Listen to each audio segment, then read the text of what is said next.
Hello everybody and welcome back to another episode of the Director of Football Sabotage with Livorno. Now in today's episode we are going to review our summer transfer business. A lot of money's been brought in, particularly on one player, and a lot of money has been spent. So as you can see, we have brought in £80 million from player sales and we have brought in £79 million worth of talent into our squad. Now as you probably noticed straight away, Stefan Carpanu has left the club. He's joined Wolves for £59 million. He was entering into the final year of his deal, so it was you just wouldn't agree a new contract. So they came in, the director of football accepted the offer. I went back in to see if I could get him signing a new contract. He rejected again, saying that our team wasn't good enough to match his own ambition. So he has left the club and joined Wolves for £59 million.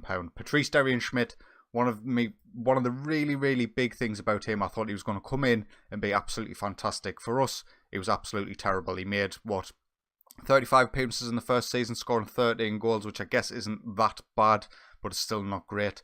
And last season he was absolutely terrible, starting 14 games, coming on 9 times in Serie A, and only scoring 4 goals for us, averaging a 6.73. So to get £6 million from him is a little disappointing because he was worth 10.5, but I did want him off the wage bill. He was on 50 grand per week, so getting rid of him was actually probably the best thing for the club. Claudio left the club as well. He has joined PAOK for £5.5 million.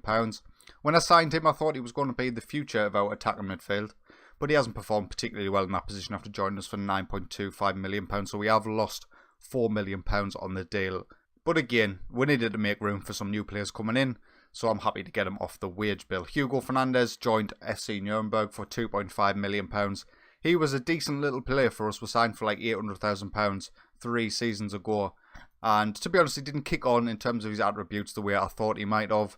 And he was in the final year of his deal, so to get the amount of money we did for him was okay. Skrbech, another one who's in the final year of his deal, he played okay for us when he came in. He's joined us in that January transfer window when we decided to take over the transfers, but he's just been surpassed by better players in the squad, so he's not going to get in the first team anymore, and he's left the club. Kevin Tagliapietro was signed for £3 million way back when, who didn't really develop as I would have expected him. He was Italian, which meant he stayed around the squad probably a little bit longer than he had to. He was in the final year of his deal, so he has left the club. Adilson Ribeiro's one that you'll never really see him play for us. We signed him, I think it was last summer actually, for about 300 grand. He spent the loan season out. He was into the final year of his deal, so he's joined Villarreal for £1 million. Nenad Siric is another one who's joined Red Star for £185,000. Didn't really progress at the club, so he has left. A couple of loan players to talk about. Alexander Madsen has been developing quite nicely out on loan in the past few seasons. He's now worth £7 million. He's gone on loan to Palermo after spending last season on loan at Lyon, so we'll see how he gets on. And one that I did not really want to go out on loan was Ziga. He's joined Sampdoria for £130,000 per month on loan. I have fully intended on having him in our first team squad, playing first team football, but he's joined Sampdoria, so hopefully he develops that and gets first team football. So all of that brings us on to the ins. Patrick Cutrone was a late signing after Ziga joined Sampdoria, so we brought him in on loan as a backup player. He's only a 2.5 star player on this save, so he's not absolutely fantastic. And I didn't realise I was paying the full extent of his wages. I'm paying 80 grand a week for this guy on a backup contract. I did have a little bit of a drink when I was doing the summer transfer window, so just forgive me for that. But he's an Italian player. He should be able to do the goods if he has to get on the pitch, so we'll see how he fares. Thiago Maciel came in from Braga, 115k. He's on loan at Verona. He's a Portuguese left winger. Just one of them we'll look to make a profit on in the future. Leonardo Segolini would join from Juventus for £3.9 million, and I think he looks absolutely fantastic for a 19-year-old Italian striker. He is on loan at Perugia for this season. We'll see how he fares on loan at them, with the look to get him into the first team squad as soon as possible, really. So we spoke last season about the need to really sign a top goalkeeper. It was one of the key positions what I was targeting in the summer transfer window.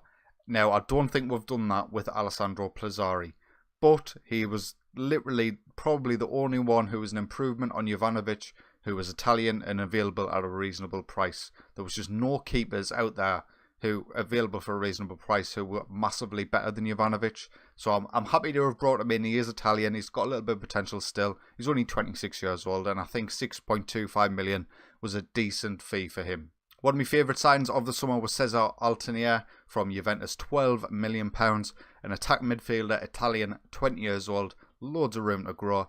We did need someone to come in and replace Claudio, who of course left in the summer. So we'll see how he gets on, but he is going to be our first choice attacking midfielder.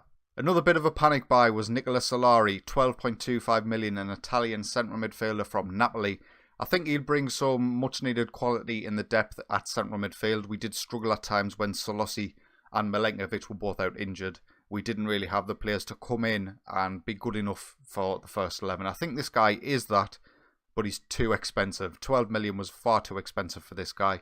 But he's in now. He's Italian. He matches the registration for the Champions League and things like that. And as you can see, there was a big Italian slant on a lot of my signings this season. Nahuel Ponce from River, £12.5 million. Now, going into the summer transfer window, I was imagining myself going for more experienced players, a bit older players who are more complete, less potential, but can bring leadership and some mental stats into the squad. But this guy popped up, £12.5 million, absolutely fantastic looking striker. I see him and Mamarella as my first choice strikers for this season. Physically, he's actually fantastic. Technically, though, is where he excels, which is not something I can usually say. Mentally, he's got room to grow, but hopefully he gets the goals. And we did end up signing Mats van der Ende.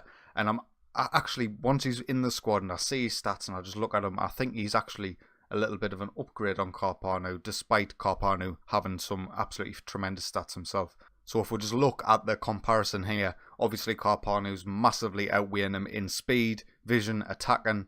Aerially is a little bit better, but mentally, defensively, Van der Ende has the edge.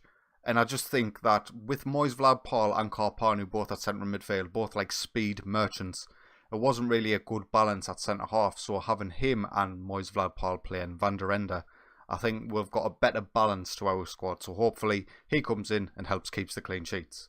And finally, another overpaid Italian, Federico Di Marco. I did want to sign a left back. I did want to sign a better left back than Tristan Fick. He is slightly better than Tristan Fick, not massively better. But 28-year-old Italian, £18 million.